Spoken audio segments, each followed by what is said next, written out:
Looking at the current status, the bank has 120 branches spread throughout the 8 provinces in the country. Branch network is supported by 500 ATMs, 2,500 points of sale, and cashback services offered by 18 supermarkets. In terms of number of staff, we now have grown. We have 4,500 employees.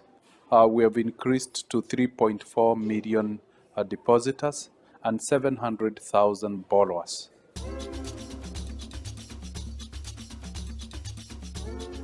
The main drivers of the rapid growth and success principally has been the business model. High volume, low margin strategy has been adopted by the bank and crafted the model. The simplification of banking. The second one, of course, is the business approach. The bank has focused heavily on the bottom of the pyramid, where the numbers are significantly high. And then we have become a fully market-led organization where products and services and their pricing is determined by research and huge competencies in converting the research findings in products and services. In terms of staff, the 4,500 employees have been instrumental in developing the bank because of being passionate to the transformation of lives and livelihoods through provision of financial services. Our IT platform has been a major support in rolling out the bank. Its robustness has enabled us to roll out the bank more rapidly with inbuilt controls that has enabled us to manage rapid change. And of course, the huge support that we've got from our customers has driven the bank. You might be aware Equity is more of a savings bank. So it's a liability-driven bank with the customers being the driving force.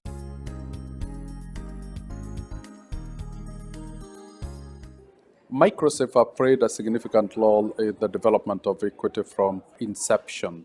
It is Microsafe that helped to build the competencies that we have in Equity Bank, and particularly transforming the organization into a market-led organization. The competencies we have in research and product development were all trained through Microsafe effort.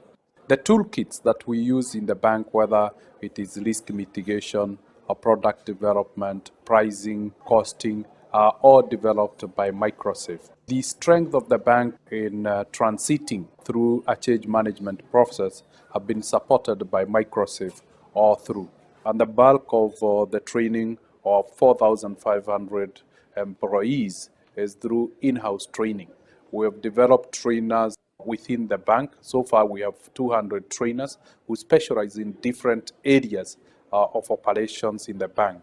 In strategic areas, the bank has developed training programs with Harvard University, ISA Business School, and Strathmore Business School, where very specialized skills are offered at these business schools to the top management. But for the bulk of training, it's in-house, based on training modules that we developed with Microsafe.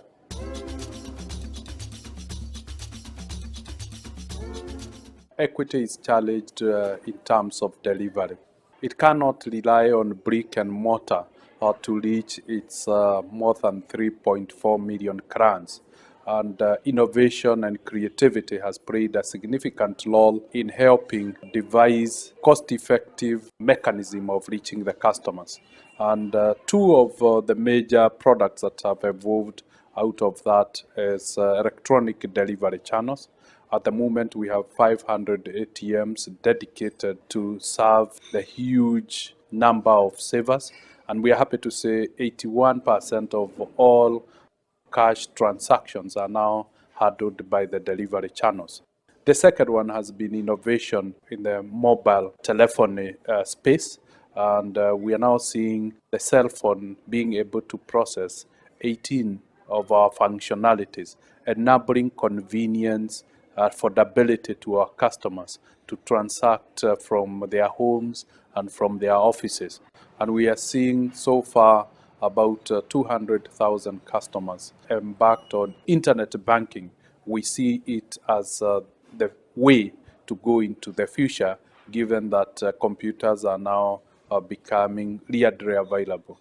The youth seems to be very keen in the use of electronic banking channels. One, because they offer them convenience, and two, enables them to not to move from one area to the other to access banking facilities.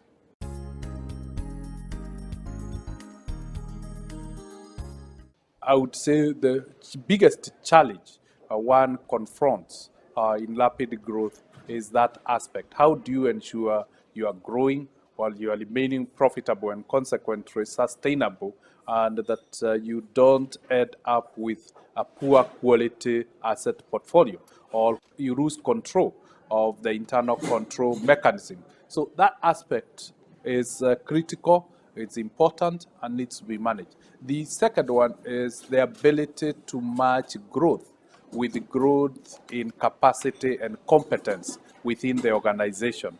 It's a great risk to grow the business without growing the competencies and capacity, both in human resource, in the IT platform, and the strategic capability of dealing with the challenges that emanate from rapid growth.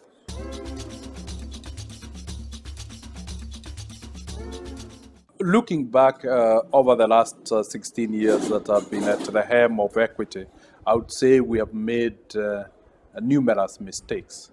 But the critical one that I still regret having made is initially being a supply driven organization where we could sit down in the boardroom and make decisions affecting customers without consulting them. When we learned the mistake, then we build huge competencies in research capability so that our decisions are made with reference to the needs and aspirations of the customers.